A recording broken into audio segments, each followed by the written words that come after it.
हरा गमछा और भगवा गमछा। तो हरे गमछे और भगवा गमछे वालों को मैं इसलिए नापसंद करती हूं क्योंकि मैं तिरंगा वाली हूं।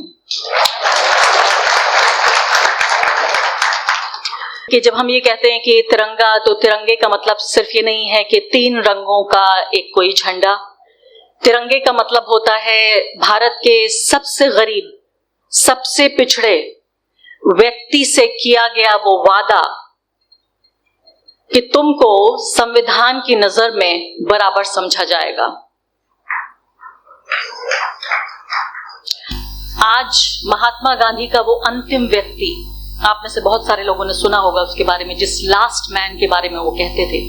अंतिम व्यक्ति जब महात्मा गांधी कहते थे तो उनका मतलब होता था वो व्यक्ति जिसको अपने को शिक्षित करने का अधिकार नहीं मिला, जिसके पास जमीन का अधिकार नहीं था, जिसके पास कोई पैसा नहीं था, जो हमारे जो संसाधनों की जो पूरी ये दौड़ है, जो रेस है, उसमें सबसे नीचे खड़ा हुआ है, अंतिम व्यक्ति। उस अंतिम व्यक्ति से भारत के संविधान ने पिछले वादे तो बहुत सारे किए, जैसे मैंने कहा संविधान ने वादा किया, लेकिन पिछले लगभग 80 सालों में 2 वादे निभाए इस संविधान ने। और इसीलिए आप सोचिए, हम और आप यहाँ पर बैठे हुए हैं और एक दूसरे को सुन रहे हैं। वो 2 वादे क्या थे?